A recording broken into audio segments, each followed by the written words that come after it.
Hi, I'm Shannon, and this is my anatomical model. Okay, so the first facial muscles that I'm going to be talking about are the zygomaticus minor and major. The zygomaticus minor is this green muscle right here, and the zygomaticus major is this green muscle right here. Now, this is a bit anatomically incorrect because the zygomaticus minor is supposed to be thinner than the zygomaticus major, but I accidentally made them the same size, so just keep that in mind. They both are connected to the zygomatic bones, and they also experience insertion into the orbicularis oris.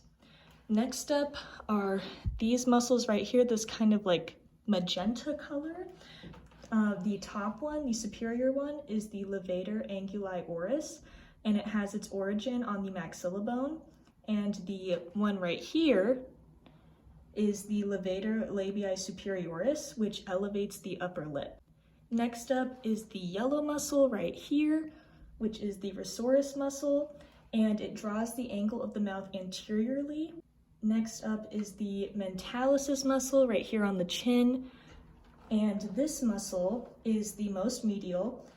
There's a left and right portion. It's inferior to the lips, but it is still an elevator. Next to the mentalis muscle is the depressor labii inferioris, this orange guy right here.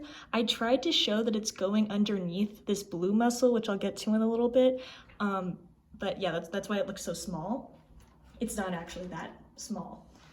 Anyways, this muscle depresses the lower lip and moves it laterally, and it goes from the mandible to the lower lip. And up next, this blue muscle right here, right next to it, is the depressor anguli oris, which is the depressor of the corner of the lip during frowning, and it's more lateral than other muscles. Next up is the purple muscle that's going around the lips right here.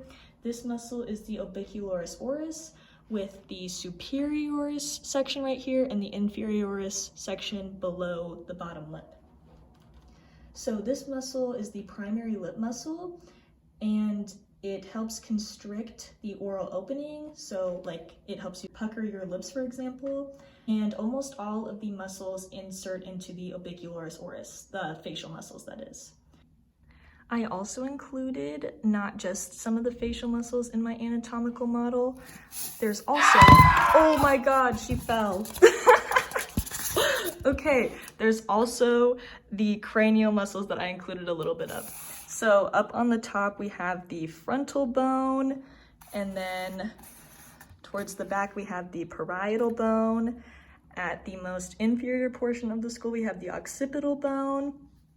And then if we rotate over here, there's the temporal bone and the zygomatic process. One last thing that I just forgot to say is that this green portion right here is the nasal bone. And that is my anatomical model.